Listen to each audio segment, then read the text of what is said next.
Vamos falar de uma transformação na saúde mental aqui no Brasil, que foi movida por uma ideia, olha, simples, mas muito, muito poderosa: a conexão humana. Basicamente, é uma história sobre como a gente começou a trocar muros por laços. E acredite, isso mudou vidas para sempre. Para a gente entender o tamanho dessa revolução, a gente precisa primeiro olhar para o sistema que ela veio para derrubar. E para isso, não tem guia melhor que a história da Maria. A jornada dela começa com um desejo que, poxa, todo mundo tem: ser livre.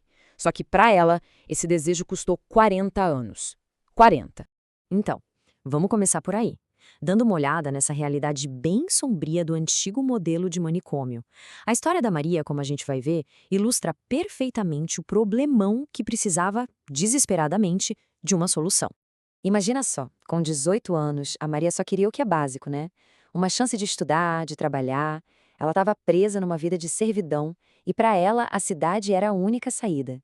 E então, ela fugiu. Mas essa busca por liberdade durou pouco. Ela foi encontrada e colocada diante de uma escolha simplesmente impossível que acabaria trancando ela dentro dos muros de um hospital psiquiátrico. E lá dentro, bem, o que ela encontrou foi a anulação de quem ela era. Pensa comigo, todo mundo com o mesmo uniforme cinza, sem poder escolher o que comer, até o papel higiênico era contado. A vida era essa rotina que tirava a humanidade das pessoas, sabe?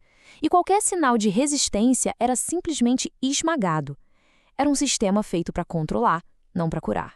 Mas, no meio de toda essa escuridão, uma nova ideia começou a surgir. Vamos então para a segunda parte, para entender como essa revolução no cuidado começou a tomar forma.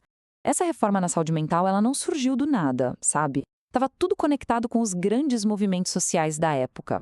Teve inspiração lá na Itália com a psiquiatria democrática, mas aqui no Brasil ela andou de mãos dadas com a luta pela democracia contra a ditadura. A busca pela liberdade dos pacientes virou parte da busca pela liberdade de todo o país. E aqui tem um ponto que é, olha, fundamental. O pessoal da reforma sabia que não adiantava só fechar os hospitais, o que eles chamavam de deshospitalizar. Isso não bastava. A meta de verdade era outra, era desinstitucionalizar. E qual a diferença? É que não era só sobre soltar as pessoas, mas sim sobre reconstruir a vida delas na comunidade. Com casa, com renda e, o mais importante, com um lugar de verdade na sociedade. E essa mudança de filosofia, claro, precisou virar lei. Ela foi se consolidando com uma série de políticas bem importantes. Olha só, em 2001 veio a lei que foi um verdadeiro divisor de águas, protegendo os direitos das pessoas. Logo depois, em 2002, foram criadas as diretrizes para os CAPs. Em 2003, o programa De Volta para Casa dá um suporte financeiro para quem saía de internações longas. E, finalmente, em 2011, tudo isso foi amarrado na Rede de Atenção Psicossocial, a RAPS, para garantir que o cuidado fosse contínuo e bem pertinho das pessoas. E o coração dessa nova rede eram eles, os Centros de Atenção Psicossocial, os famosos CAPs. Importante dizer, não eram hospitais.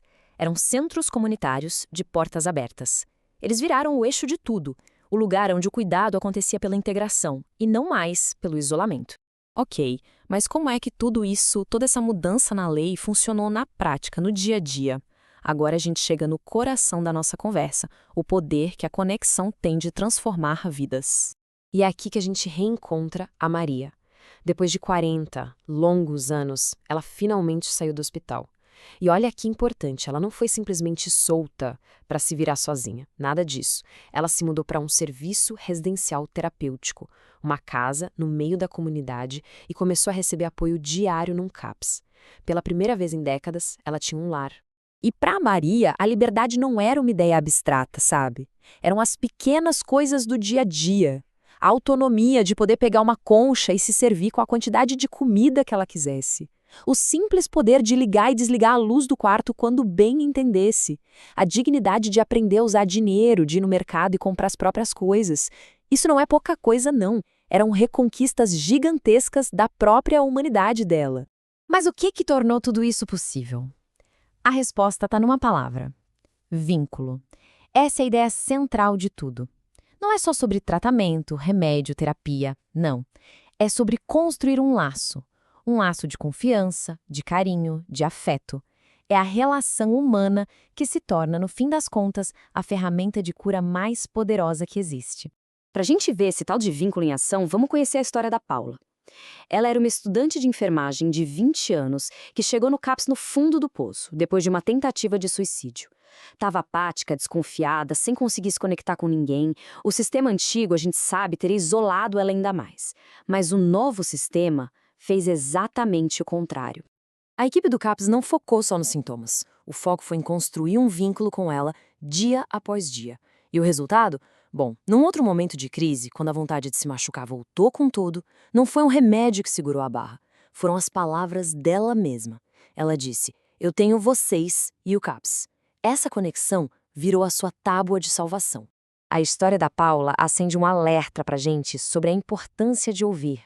Frases como "cansei de viver", "queria sumir", "queria dormir pra sempre", isso não é drama, gente, são pedidos de ajuda.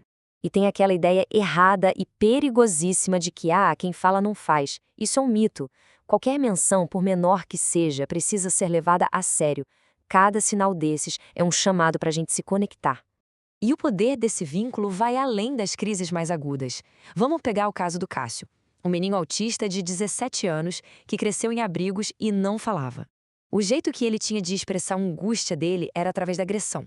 Ele era visto como um problema que precisava ser contido. Até que o enfermeiro tentou uma abordagem diferente. Em vez de só medicar ou conter o Cássio, ele começou a validar o que o menino sentiu. Ele reconhecia a angústia dele, em vez de só tentar silenciar o comportamento. E com esse simples ato de reconhecimento, um laço de confiança começou a se formar. E o resultado foi simplesmente extraordinário. Conforme esse vínculo se fortalecia, o Cássio começou a fazer algo que ele nunca tinha feito. Ele começou a falar. A agressividade dele não foi curada com o remédio, ela foi diminuindo porque finalmente ele tinha um jeito de botar pra fora sua dor e a sua raiva com palavras. A conexão deu uma voz a ele. As histórias da Maria, da Paula, do Cássio, elas são muito, muito fortes. Mas é fundamental a gente entender que essa não é uma história com felizes para sempre. A verdade é que essa é uma revolução que ainda não acabou. A real é que a luta da reforma psiquiátrica continua. Ainda existem profissionais que defendem a volta dos manicômios e, em alguns lugares, práticas violentas ainda acontecem. O modelo antigo de controle e isolamento ainda resiste. A mudança é um processo, não é uma coisa que acontece da noite para o dia. Porque, no fim das contas, desinstitucionalizar não é só mudar um serviço de saúde. A verdadeira batalha é cultural. É sobre mudar o jeito que a sociedade inteira enxerga a saúde mental. É combater o estigma nas nossas comunidades, no trabalho e até dentro das nossas próprias famílias. E tudo isso nos deixa com uma pergunta final para a gente pensar. As histórias que a gente viu aqui mostram que o isolamento adoece e a conexão cura. Então, se o tal do vínculo é mesmo o ingrediente mais importante para o bem-estar, a questão vai muito além de como consertar o sistema de saúde. A pergunta de verdade é: como é que a gente constrói uma sociedade que de fato valoriza a conexão humana acima de tudo?